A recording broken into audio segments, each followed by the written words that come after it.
On behalf of the Indiana Right to Life Political Action Committee, I wish to condemn in the strongest terms the recent attack against pro-life candidate Steve Davisson by a group calling itself Democrats for Life.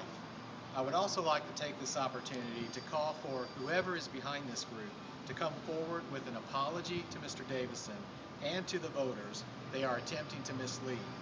The Indiana Right to Life Political Action Committee is proud to endorse Steve Davisson. Steve Davisson believes in the sanctity of life. He's been upfront with his beliefs by completing the Indiana Right to Life survey. Steve's opponent refused to respond to our survey, and he's leaving voters in the dark as to where he stands on issues as important as life. When Indiana Right to Life learned of the smear campaign, which is documented by these copies that I'm holding up here, we went directly to Steve Davisson to learn the truth.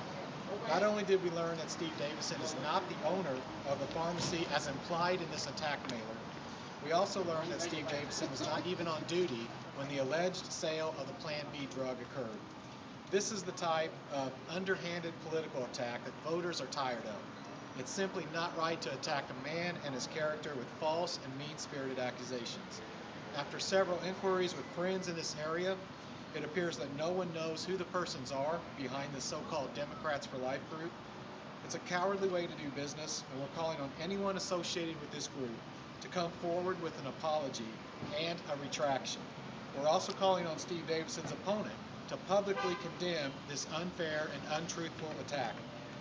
The Indiana Right to Life Political Action Committee stands solidly behind Steve Davisson for state representative. And we're asking the voters of House District 73 to do the same thing.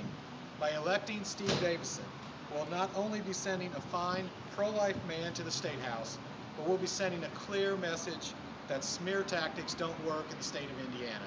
At this point, I'd like to introduce Ryan McCann with the Indiana Family Action PAC. Thank you very much, Mike. Appreciate it. We, too, would like to reiterate our support for Steve Davisson. At Indiana Family Action PAC, we are proud to endorse him. We realize that he is the pro-life champion in this race. We're proud to continue to support him, and we would as well like to call on Democrats for Life to apologize for this lie, this blatant lie, and also call on Mr. Davisson's opponent, Mr. Bauer, to apologize for this as well and to condemn it.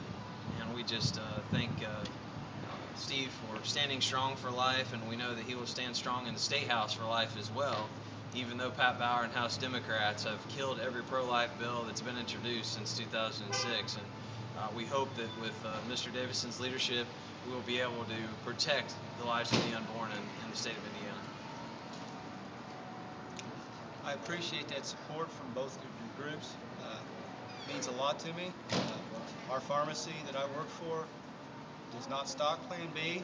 I have never dispensed Plan B, and if it was dispensed from our pharmacy, it was only would only be dispensed on a special order. Thank you.